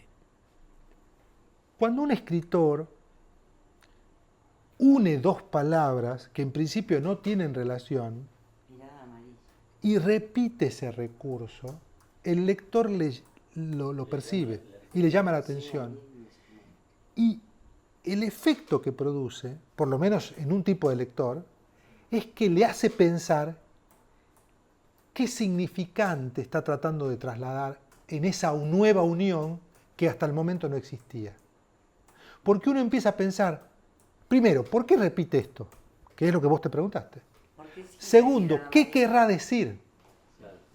Tercero, ¿qué querrá decir en cada caso?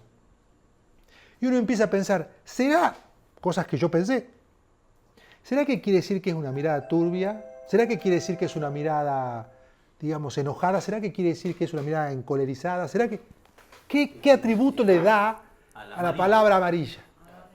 Perdón, un segundo. Hola. Hola. Sí. ¿Quién es?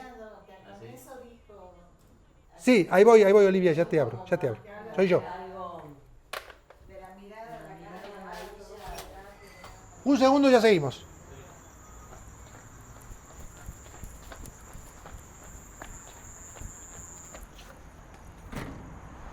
Pase. Hola. Tengo que caminar. No hay problema, pasa, no hay ningún problema, estamos... Disculpe, yo sé que valora la puntualidad y lo he intentado, pero cuando viene el colectivo me dejaron y tuve que caminar. No te hagas problema, pasa.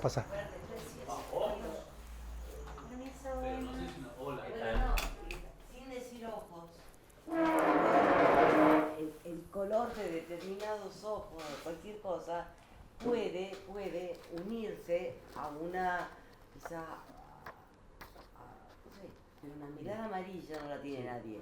Una mirada amarilla. Les voy a señalar, Yo todo el tiempo he visto, leía mirada amarilla y que la tenían todos, porque la tiene el médico, la tiene la Carlota, la tiene uno de los presos, entonces... Claro. Otro- No es exclusiva de una persona. Claro, no es tuya. Claro, no es exclusiva de una persona.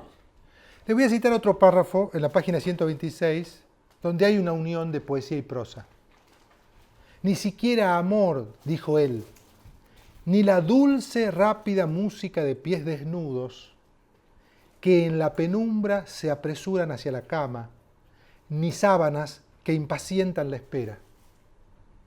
Si uno lo lee en otro contexto, podría tomarse como un poema. Piensen esto, lo leo de nuevo. Ni siquiera amor, dijo él, ni la dulce, rápida música de pies desnudos que en la penumbra se apresuran hacia la cama, ni sábanas que impacientan la espera. Y sigue. Solo el crujir de los elásticos, la operación matinal de un matrimonio de 10 años. Estábamos atareados. Tuvimos que alquilar y sostener un cuarto para 2 autómatas. Pero como metáforas. Claro, y además hago notar acá algo que no existía en el otro párrafo que leí. Dice, ni la dulce, rápida música de pies desnudos, y no hay coma ahí. Ahí debería haber una coma.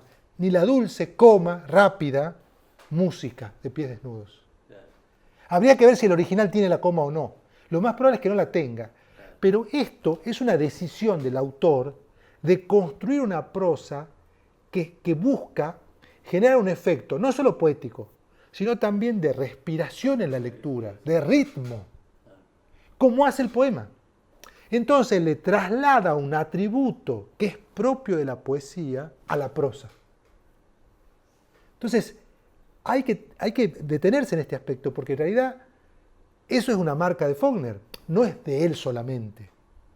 Pero si hay algo que caracteriza a su prosa, es este elemento, que no solo rompe en términos estructurales, en cómo trata el tiempo, en cómo construye, digamos, sobre todo el tiempo, ya vamos a analizar ese aspecto que no analizamos, sino también en el trabajo con la prosa. A uno puede disgustarle esto, o puede no interesarle, pero si estamos analizando su prosa hay que tener en cuenta esto. Tengo otro párrafo, pues yo señalé varios precisamente pensando en la clase, ¿no? Sí, esto que vos decís del ritmo, de la respiración, Sí. uno lo lee, no lo lee en voz alta, por supuesto, pero hasta no leyéndolo en voz alta, es decir, ¿cuándo va a terminar la oración? Digamos? Sí. Es como que no termina nunca, ¿no? Así es. ¿Puedo enchufar el teléfono? Sí, claro, mira, acá hay un enchufe atrás. Hay muchos ejemplos en esta novela y en la que vamos a leer después, más adelante, de Faulkner también, en El ruido de la furia o El sonido de la furia, ¿no? Quiero buscar en particular un ejemplo. En la página 228, y es un párrafo de un capítulo de la historia de los penados, del penado alto y del penado bajo. El viejo, ¿no? El viejo que es el Mississippi, el río. El penado fumaba con ganas el cigarrillo, su cuerpo calzado en el espacio como un féretro entre las cuchetas superiores e inferiores, flaco, limpio, inmóvil, el humo azul anillándose sobre su flaco, oscuro, afeitado rostro aquilino. Enumeren la cantidad de adjetivos. ¿Había necesidad, se pregunta uno, de poner tantos adjetivos? Dice, el penado fumaba con ganas el cigarrillo, su cuerpo calzado en el espacio como un féretro entre las cuchetas superiores e inferiores. Ya la comparación es estrambótica, es extraña. Comparar con un féretro entre dos cuchetas. Además, Y el muerto al medio. sí. Y después dice, cuenten los adjetivos, cuenten. Porque además hay superiores e inferiores, coma, o sea que no termina la oración, flaco, limpio, inmóvil, 3. El humo azul, 4. anillándose sobre su flaco 5, oscuro 6, afeitado 7, rostro aquilino 8. 8 adjetivos en... Para el flaco. Para decir nada más que estaba fumando. Estaba fumando parado. Y la otra cosa que salta a la vista, y esto nada más quiero agregar, es que hay una diferencia notabilísima entre la literatura y la vida. Si uno tuviera que pensar en cómo era, si es que pensamos en la realidad, un penado, no lo describiría así. Uno diría, era un penado que estaba ahí parado fumando. Pero esta es la diferencia entre la literatura y la vida. Es decir, un escritor genera un sistema hecho de convenciones sintácticas, semánticas, estilísticas, que hacen que esto sea una pieza literaria, precisamente porque él parte de una realidad o no, o parte de su imaginación, no importa, pero construye un orden verbal, que en el caso de la literatura en eso consiste la tarea, digamos. O sea, porque uno diría, hay una distancia abismal entre esta descripción y la realidad. Y bueno, pero si de eso se trata, o sea, no se trata de, en el caso de los escritores que son innovadores y que son modernos, ¿no? En el sentido este que definimos en las clases anteriores.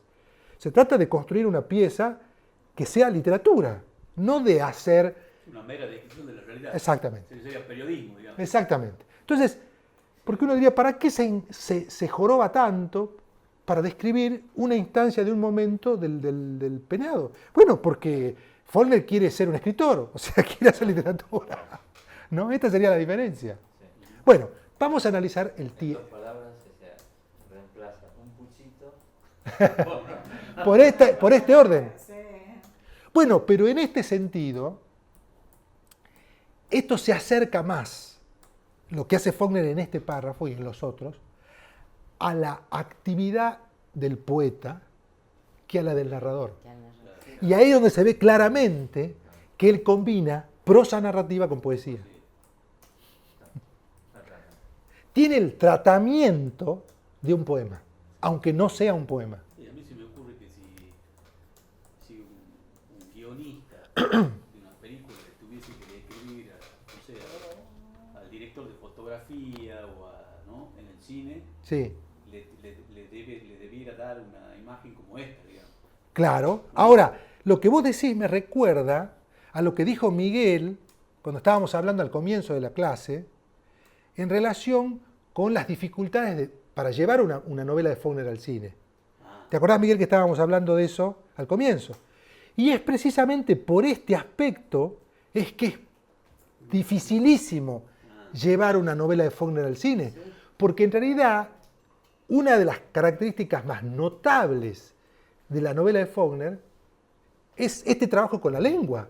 Entonces, llevarlo al cine es imposible, porque en realidad, ¿cómo haces para trasladar este trabajo, digamos, tan cuidado y particular y específico con la lengua a un sistema de producción artístico también, si es que se trata de una obra de arte en el cine, que está hecha de imágenes y sonidos?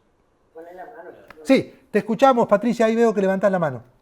No, yo no, Miguel. Ah, Miguel. Sí, yo lo que decía es la dificultad para trasladarlo al cine, más que el trabajo de la lengua, es el trabajo de la conciencia Bueno. del personaje, ¿no es cierto? Es decir, dejar traslucir, por ejemplo, vos acabas de mencionar ese ejemplo de 6, 8 adjetivos conectados uno con otro. Sí, sí. En el cine no podrías utilizar ese tipo de estructura ni ese tipo de exceso. Sí. No lo podrías transmitir en el cine. A lo sumo podrías mostrar 2 adjetivos con una imagen, pero no más. Claro. Y eso era lo que pensaba yo como dificultad para llevarlo. Sí, por eso las 2 películas que yo vi, una que es El ruido y la furia, y la otra no la vi, sino que leí un comentario, y bueno, coincide con que para mí El ruido y la furia es una muy mala película. Sí. Y por lo que leí, la de El Dragonizo también es una película malísima. Sí. Además, te serviría para hacer un análisis de la novela, que para analizarla como película, ¿no? Sí, sí, sí. Sí. Eso era todo. Ya, ya. Entonces, si les parece, vamos al análisis del tiempo. Ya queda claro desde el primer capítulo que hay un tratamiento esmerado, diría yo, cuidado, hecho con cuidado, con detenimiento, elaborado del tiempo. Porque si nosotros tuviéramos que pensar qué ocurre en el capítulo 1, el capítulo que se llama Las palmeras salvajes y que cuenta la historia de, si tuviéramos que hacer una sinopsis, diríamos que cuenta la historia de el pedido de un señor, que después vamos a saber rápidamente, que se llama Harry, y que busca un médico, un doctor, para que atienda a su mujer, a una mujer que está con él en la casa, una casa que está al lado, digamos, en la costa de Mississippi, además del estado de Mississippi, o sea, lo más al sur que se puede de Estados Unidos, y lo llama al doctor para que atienda a la mujer porque está sangrando, tiene una pérdida de sangre, no sabemos muy bien por qué, y eso es lo que ocurre en el capítulo. O sea, si tuviéramos que resumir en términos de sinopsis, diríamos que ocurre eso, nada más. Ahora bien, desde el punto de vista del tiempo, hay una administración del tiempo diferente. Porque los estudiosos de las narraciones, los llamados narratólogos, o sea, los que proponen teorías sobre las narraciones, distinguen entre el tiempo de los hechos, el tiempo de la realidad, y el tiempo del relato que construye un cinematógrafo, un director de cine, un escritor o cualquier artista. Distinguen dos tiempos. Una cosa es el tiempo de los hechos, que es el que acabo yo de describir, digamos, en términos muy breves. Bueno, esto es lo que ocurrió. Pasa esto, esto y aquello. Ahora bien, Faulkner, por supuesto, trabaja con otro tiempo, porque lo que hace es claramente ralentizar, o sea, demorar respecto del tiempo de referencia, que es el tiempo de los hechos. Se demora, ¿por qué? Primero, porque ni bien empieza el capítulo, ni bien empieza la novela, se va hacia atrás, o sea, hace una cadena de flashbacks, diríamos nosotros, una cadena de viajes al pasado, para hablar de qué le pasaba al doctor en relación con lo que le decía su padre, ¿sí? En relación con lo que vivía en su familia, en relación con lo que había estudiado, dónde había estudiado. Entonces, es como si él trabajara con una técnica de embudo dentro del embudo. Es decir, abre un paréntesis de temporal, cuenta un hecho, veamos cómo lo construye. Llega, suena el alabonazo. Presente. Exacto. Le pongamos presente a ese tiempo. Claro. Aunque en realidad nunca es un presente exacto, Claro. sino que es un pasado más inmediato, digamos. Claro. Pero bueno, digamos que es un presente. Luego se va a un pasado. Un pasado de Harry Es- y ella. Exacto. Luego se va al pasado de los dos, del doctor y del de Harry y el de ella. Claro. ¿Sí? Hasta que finalmente vuelve al presente, Ah, exacto, al presente que estaba construyendo. al principio. Eso es nada más que el capítulo 1. Claro. Perdón, hay un paréntesis. Sí. El otro término que me llamó la atención y que yo pensaba por qué lo decía y como que no tengo respuesta es el doctor dentro del doctor. Ah, sí, siempre dice Bien. el doctor El doctor Sí, dentro sí. del doctor dentro del doctor, el doctor dentro del doctor. Y el otro el doctor dentro del padre. Una cosa así, ahí Así, bueno, cambia en un el momento. doctor dentro del doctor, esa es una de las cosas que me... Bueno, yo tengo una respuesta para eso. Y hay una bien. sola vez que lo cambia y dice Bien. dentro del padre. Sí. Hay una cosa que a Faulkner le interesa mucho y que viene de Joyce esto. De Joyce y de Virginia Woolf y de Henry James, que sería el primero que hizo algo así, que es el trabajo con el fluido de la conciencia, o sea, con el monólogo interior. A Faulkner, si hay algo que le interesa en su novelística, en su forma de construir las novelas, es eso. Una de las cosas que le interesa, que está clarísimo que trabajó mucho eso. ¿Qué sería esto? O sea, ¿qué consiste? Voy con esto para contestar la pregunta. ¿En qué consiste? Pensemos en lo siguiente. ¿Alguien ha entrado a la mente de otra persona? En principio, no. ¿La cámara de cine puede entrar a la mente de una persona? No. La literatura debe inventar un artilugio para simular, tiene que inventar un artificio, digamos, en términos verbales, para simular cómo funcionan los pensamientos, cómo creemos que funcionan los pensamientos de la mente de un sujeto. Ahí está el tema de cómo hace el narrador para... Exacto. Entonces, una de las cosas que inventaron los escritores que mencioné, Henry James, Virginia Woolf, James Joyce, es lo que se conoce ya tradicionalmente, clásicamente, como fluir de la conciencia o monólogo interior. ¿Esto qué quiere decir? ¿En qué consiste, digamos? Consiste básicamente en escribir un párrafo sin el orden convencional de la sintaxis, donde se respetan las puntuaciones. Y no solo eso, o sea, se dejan de respetar las puntuaciones, y además, también, en el caso de Joyce se ve claramente, se altera el orden de ubicación de las palabras dentro de la oración. Y en otras ocasiones también, Joyce construye párrafos donde se genera un muy evidente sinsentido. Sin sentido. Y no solo eso, Faulkner lo hace, por ejemplo, en El ruido de la furia, que lo hace Joyce también. Sin avisar, o sea, sin poner un signo de puntuación, se ponen dos oraciones que corresponden a dos personas distintas.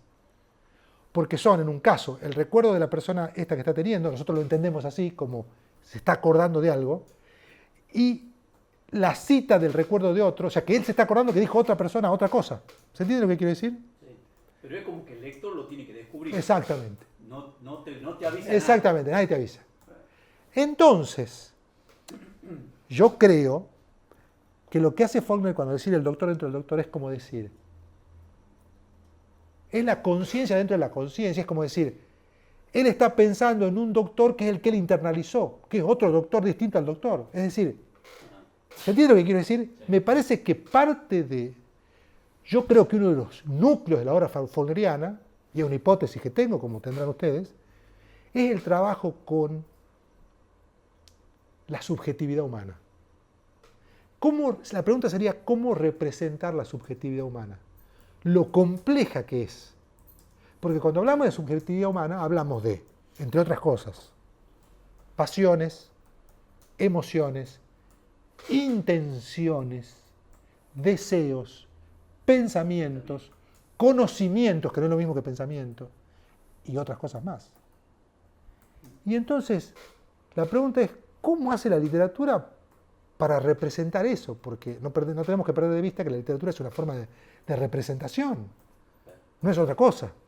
Una cosa es que yo trate de contarte a vos lo que yo pienso, o sea, a ustedes, yo anoche me quedé pensando en esto, y ya el hecho mismo de darle forma articulada como discurso, implica de alguna manera una traición a lo que yo pensé, porque la forma en que yo lo pensé no sigue el orden que yo le estoy dando ahora cuando le estoy contando.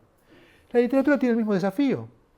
O sea, cuando un novelista tiene que producir unos párrafos que nosotros tenemos que atribuirle como lectores a la forma de pensamiento, de sentimiento, de emoción y todas esas cosas de un personaje, tiene que crear una convención.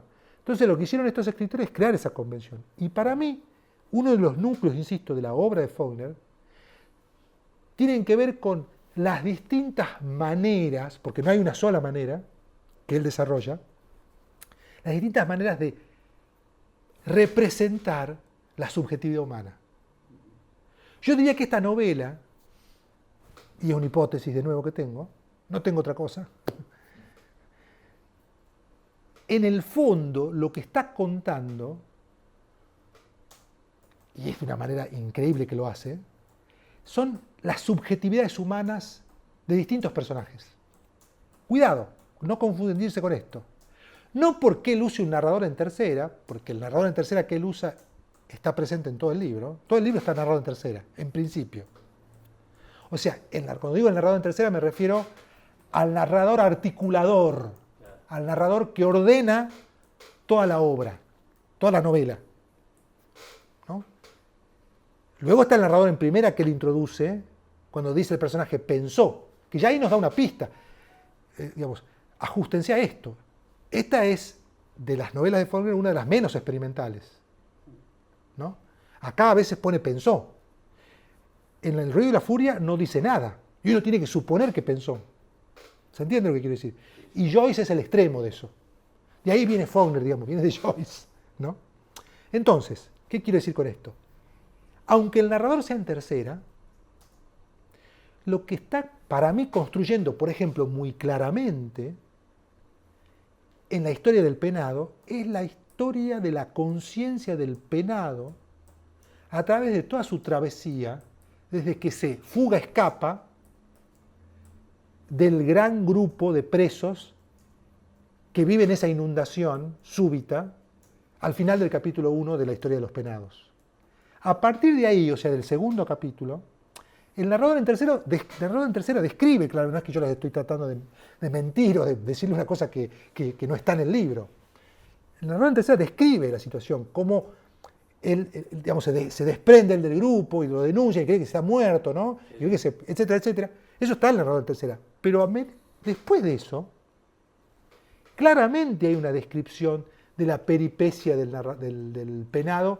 Sí, perdón, decime. No, una sola acotación que es lo que me pasó a mí, es que en algún momento está narrando su peripecia, Sí. Inmediatamente después es como que está narrando, pero ya está narrando a los amigos cuando está de nuevo en el penal. Bueno, ese es el punto clave. Claro, y no te avisa. No. O sea, no te avisa, solamente te dice porque está qué sé yo, tirado en el lecho del penal y le está. Entonces vos no, o sea, tenés que estar muy atento para ver qué es la realidad del que está narrando y cuando le está narrando del penal, ya te está adelantando de alguna manera como que él vuelve al penal. Bueno, ¿no? Claro. con ese ejemplo que vos citás,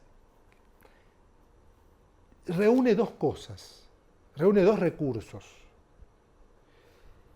Un elemento que tiene que ver con el trabajo del tiempo, del que empezamos a hablar hace un momento, y otro que tiene que ver con esto que estaba diciendo yo desarrollando, que tiene que ver con la focalización. Yo hablé ya en clases pasadas de la focalización. Los narratólogos hablan de focalización y quieren decir lo siguiente. Un narrador en tercera es un narrador en tercera. Sin embargo, se acerca a un personaje en un determinado momento. O sea, está más cerca del personaje que del río, por ejemplo, en un determinado momento. Habla del personaje y no habla del río. Y otra cosa más, para explicar mejor el concepto de focalización. Se pone desde el punto de vista del personaje, aunque sea en tercera. ¿Se entiende? Sí, sí. Y en eso consiste la focalización. ¿Y qué hace Faulkner encima de esto? No solo se traslada, cambia de posición, yo le llamo narrador omnisciente inquieto. Se los comenté ya en la clase pasada. Durante todo, y sobre todo en la historia del penado, de los penados, pero en particular del penado porque es lo que se desarrolla después, del penado alto. Va pasando de un lugar a otro. Es como si estuviera nervioso, digamos. Habla de la sensación que tiene sobre el miedo sobre la serpiente, de lo que piensa de la mujer que está al lado, de lo que piensa de la selva, de lo que piensa del río. O sea, fíjense que estoy diciendo lo que piensa. Y en realidad es un narrador en tercera, pero a nosotros, Faulkner es un genio en ese sentido, nos logra transmitir la idea de que el narrador se va moviendo. Y además le subimos esto. Mezcla la focalización, o sea, esto que se pone desde el punto de vista del personaje, del penado, y después de los objetos, después del esquife, después del río, después de lo que mira en el horizonte, etcétera, etcétera, etcétera, le suma la cuestión del tiempo. Porque si nosotros, cuando llegamos al final, nos damos cuenta al final que eso que él fue introduciendo en el medio era una charla con el otro penado, cuando ya es atrapado de nuevo, cuando es atrapado, no de nuevo, cuando es atrapado al final y lo ponen preso de nuevo y demás, le inventan una causa, digamos, para decirlo así rápidamente, lo que hizo Faulkner es algo que se llama, en términos cinematográficos, flash forward o anticipación. Lo que hizo entonces, antes de llegar al final, es introducir elementos del futuro. ¿Se entiende lo que quiero decir? Es decir, no son flashbacks, no son vueltas al pasado, son adelantos o anticipaciones. Son saltos en el tiempo, como es un salto al pasado, pero saltos hacia adelante. ¿Se entiende lo que quiero decir? Entonces, fíjense de interesante que es la propuesta. Al mismo tiempo que focaliza, cambia la focalización, y que después se pone del lado en muchos tramos de la historia de los penados, y del penado en particular alto, se pone en el lugar de la focalización del penado, hace este trabajo con el tiempo. Y entonces, vuelvo sobre mi hipótesis. Ahí pareciera porque si lo conectamos con los saltos en el tiempo es desde el punto de vista del penado y del diálogo que tiene con el otro penado. Pareciera que en el fondo entonces es el trabajo sobre la conciencia, aunque no sea un monólogo interior. Quiere decir, es sobre la conciencia del penado, sobre la experiencia que él tuvo, sobre cómo recuerda lo que vivió, sobre la experiencia que él tiene desde cómo lo ve. En ese sentido digo, no porque quiera venderles gatos por liebre, digamos. Llega a meterse el narrador, llega a meterse en la persona a la cual se aproxima. Exacto. ¿Cuándo se mete? Por convención, estamos diciendo. Cuando pone el texto en primera persona. Cuando dice, y pensó, y está la letra en bastardilla, la tipografía en bastardilla, en itálica, inclinada, y está en primera persona el texto. Leamos un fragmento, leamos un ejemplo. Ahí te avisa que está Ahí está, exacto. Ahí te avisa. Para cambiar la letra. Claro, ahí distinguís vos que es un pensamiento y no una descripción. Claro. Hay otros autores que Ni lo dicen. siguen. No. O sea que vos no sabes qué es lo que estás leyendo. Por ejemplo, vamos a leer un fragmento. Yo tengo señalado acá varios, pero quiero buscar uno en particular. Quiero leer uno en particular.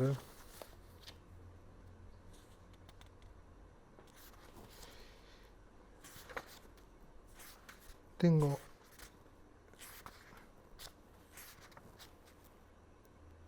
Dice acá.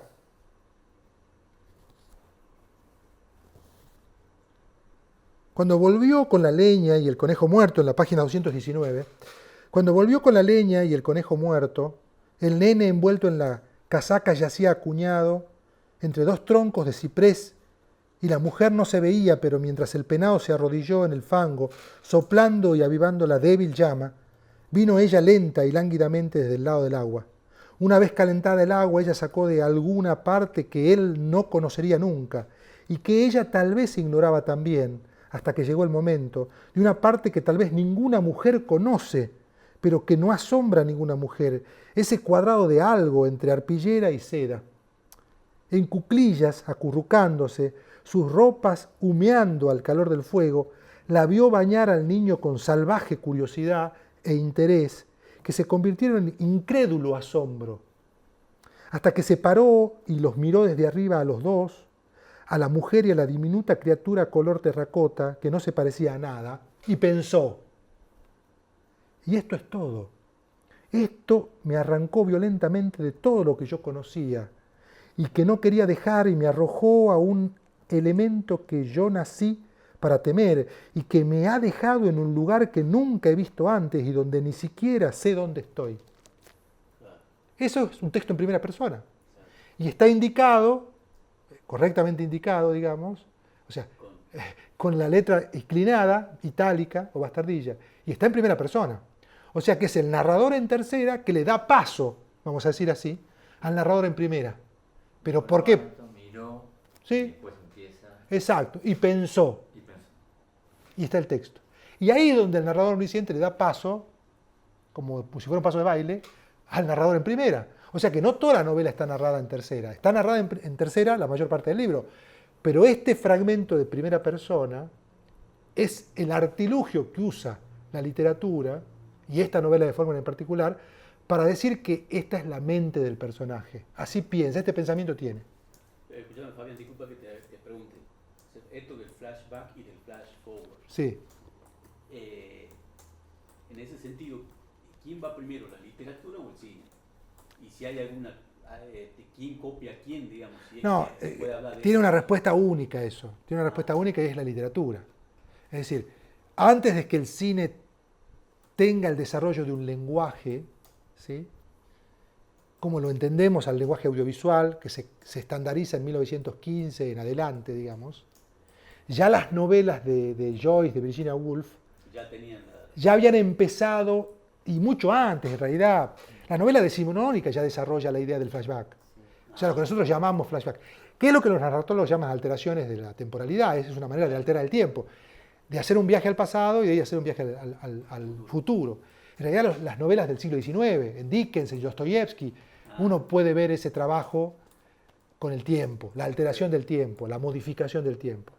Lo que hace el cine, yo usaba ese término, esa terminología que es del cine, pero en realidad el cine lo hace, en realidad el cine al principio lo hace imitando esta manera de trabajar que tiene la literatura. Después desarrolla de otra manera el cine para producir estos saltos temporales.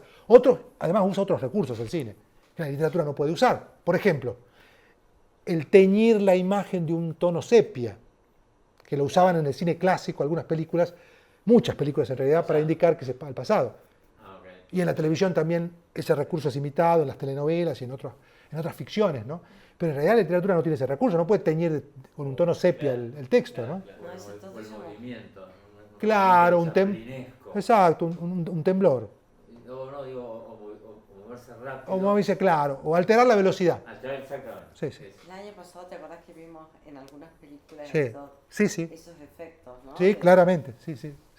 Entonces, hemos hablado de la estructura en la novela de Faulkner, hemos hablado de la construcción de los distintos tipos de narradores, ¿sí? Cómo hay un narrador omnisciente, pero que no es un único narrador omnisciente en todo el libro. Hemos hablado de la estructura y del tiempo. La poesía y la prosa. Y de la poesía en la prosa. Bueno, fíjense entonces que estamos frente a una novela inusual, digamos, una novela particular. Y no quiero quitarle mérito a la novela de Caldwell, porque en realidad la novela de Caldwell también tiene una serie de innovaciones de las que ya hablamos. Sí. No, lo que yo te quería preguntar es respecto, por ejemplo, a la de Caldwell, que es los años 30. Sí. ¿No? Porque desconozco, digamos, todavía no, la lucha por los derechos civiles de los 60. Sí. Entonces, ¿hasta qué punto una valentía del autor de escribir una novela de estas características en un contexto donde todavía estaba el Ku Klux Klan y estaba, ¿no? O sea, el valor para qué significa eso, digamos, ¿no? Ujú. O sea, si es que realmente es ¿cómo te voy a decir? Es una voz en el desierto, por decirte, alguien que Un adelantado. está denunciando una gran injusticia en medio de semejante contexto, porque estamos a 30 años de la lucha por los derechos civiles. Estás ¿no? esperando que aparezca Luther King. Claro, Claro, y está leyendo y dice, bueno, o Ganus es el líder de la Sí. Revuelta Negra, Claro. que aparezca Luther King aquí Claro. porque Sí, esto sí. no da más. No, o sea, me refiero si el contexto era tan complicado y él sale con una novela de estas características y no le generaba problemas, digamos, en Caldwell, no sé, en el caso de Faulkner, ¿no? Bueno, es interesante lo que vos proponés y preguntás, porque da pie para varias reflexiones. Por un lado, hay que pensar lo siguiente. El sur no es homogéneo, como ningún territorio es homogéneo. Las formaciones de los escritores tampoco son homogéneas. Las tendencias ideológicas de ellos, por supuesto, tampoco. ¿Qué quiero decir con esto? Que Caldwell fue hijo de un pastor protestante, viajó mucho, se formó en una universidad que... Faulkner también. Faulkner en realidad no terminó ninguna carrera universitaria. No, pero quiero decir, ¿era hijo de un pastor también? Sí, creo que sí. Sí. ¿Y qué quiero decir con esto? Que como escritores, ellos tenían acceso, se interesaban por otras miradas de la realidad estadounidense. Eso por un lado. Y además hay que decir que, como dije ya, el profundo sur no es homogéneo, y así como había el Ku Klux Klan, había personas que no compartían esa mirada sobre la esclavitud y sobre la diversidad, digamos, étnica y racial y demás de la sociedad. Eso también hay que considerarlo. Y otra cosa, la misión ética de la literatura, digamos, lo que podríamos llamar la misión ética o el propósito o el objetivo ético, no está en todos los escritores. En Caldwell en particular, uno podría decir que sí está más allá de él, digamos. Él es un escritor muy particular, Caldwell, en este sentido, porque a diferencia de los otros modernos, como Faulkner y Flannery O'Connor, después, a él sí le interesa el contenido. Yo se los conté a ustedes en la clase pasada. A él sí le interesa el tema, el contenido. Él lo dice en las entrevistas. Él dice, a mí me interesan las cuestiones literarias, o sea, formales, estructurales, y demás, pero también me interesa el tema, dice. Y a mí me interesa hablar de esa realidad. Pero yo le haría una acotación a eso. Si bien es cierto, aparecen los conflictos y aparecen los problemas y demás, pero él se cuida mucho de no emitir juicio. ¿Qué quiero decir con esto? No porque él haya sido un cobarde, creo yo, no. Sino porque sigue siendo moderno en ese sentido. O sea, ¿qué hubiera hecho un escritor no moderno o clásico del siglo XIX? Como Poe, por ejemplo, Edgar Allan Poe. Hubiera denunciado, o sea, hubiera puesto la denuncia, ¿se acuerdan que hablamos de eso? Explícita. Y él no hace eso. Lo que pasa es que no hay que olvidar el contexto de recepción de los libros. Nosotros ahora, vos, yo, los que estamos acá, lo miramos de otra manera, pero en ese momento podía ser discutido y criticado, y de hecho lo fue. Pero también fue bien recibido por la intelectualidad de la costa este. Entonces, en realidad hay que ver qué público recibió esos libros, ¿no? Quiero decir, probablemente haya sido criticado por gente del sur que era racista, pero era muy bien recibido por los del este. Quiero decir, entonces tenía una recepción compleja, digamos, abierta, distinta, con varios frentes. Y por otra parte hay que decir que él, Caldwell, es un escritor que tampoco, digamos, da una mirada, digamos, o toma para sus novelas, porque él escribió muchas novelas, ¿no? Nosotros vamos a ver 3, pero tiene una producción cerca de 30 novelas, donde varía el objeto o los sujetos sociales que toma para sus libros.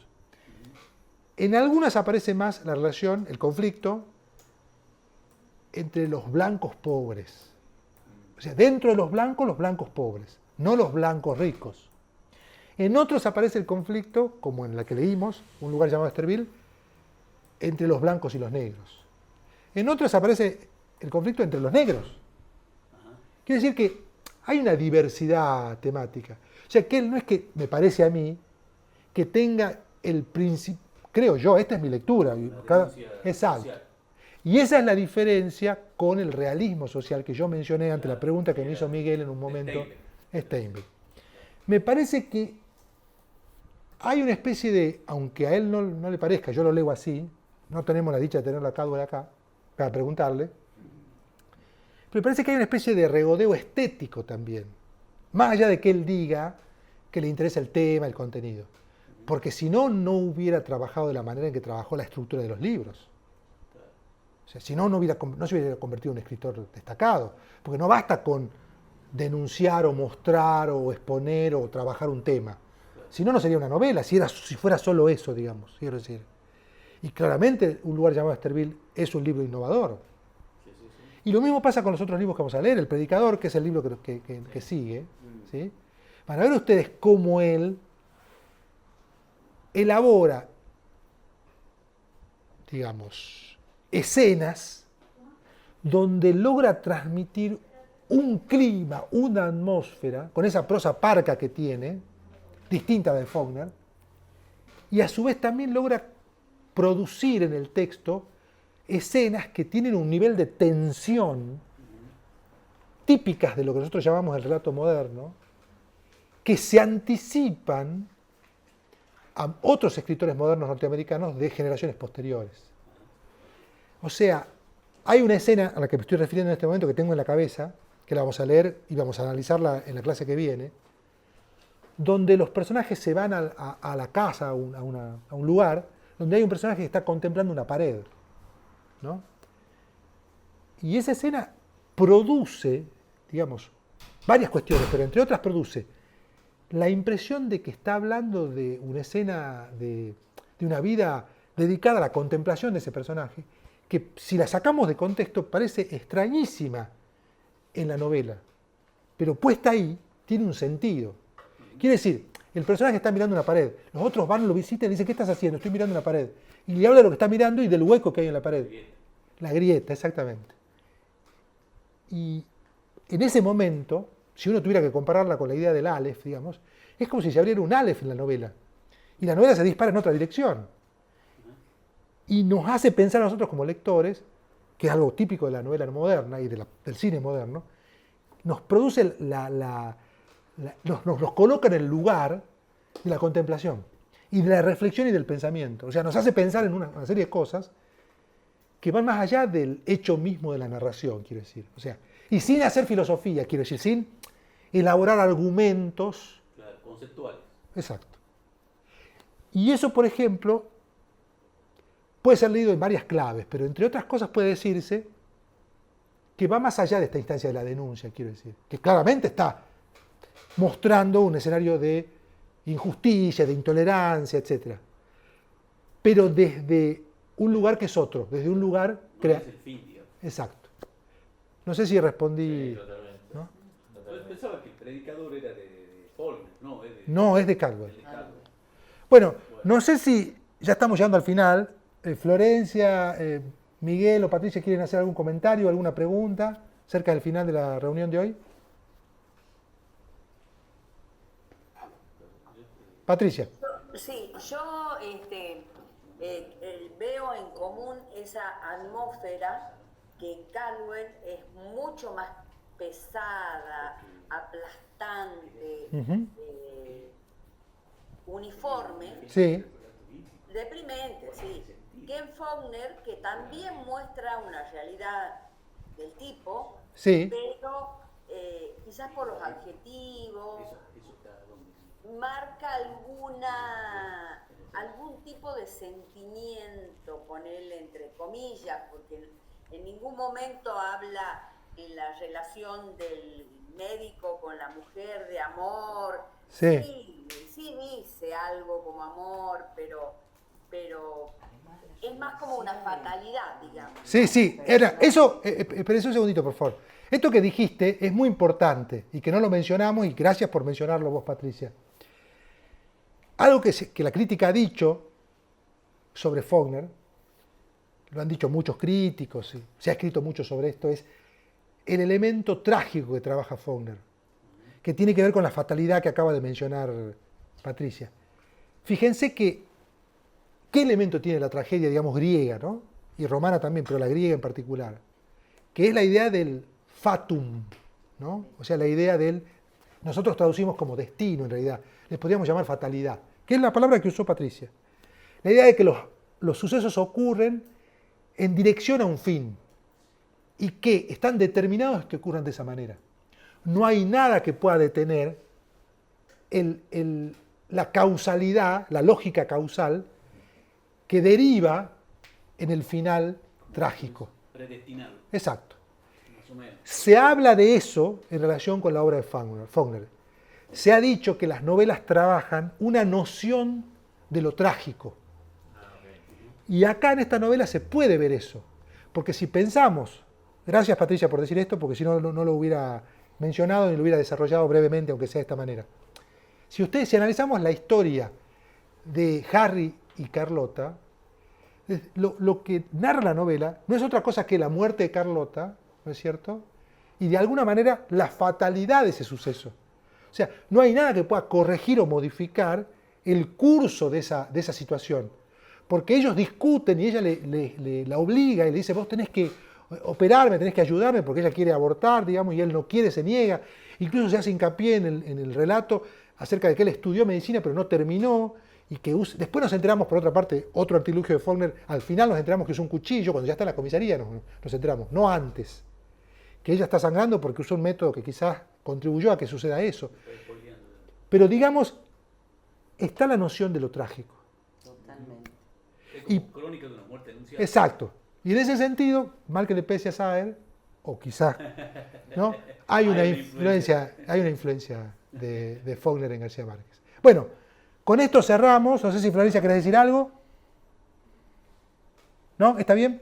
Bueno, espero que les haya interesado. O sea, Total. voy a hacer una conclusión muy pueril.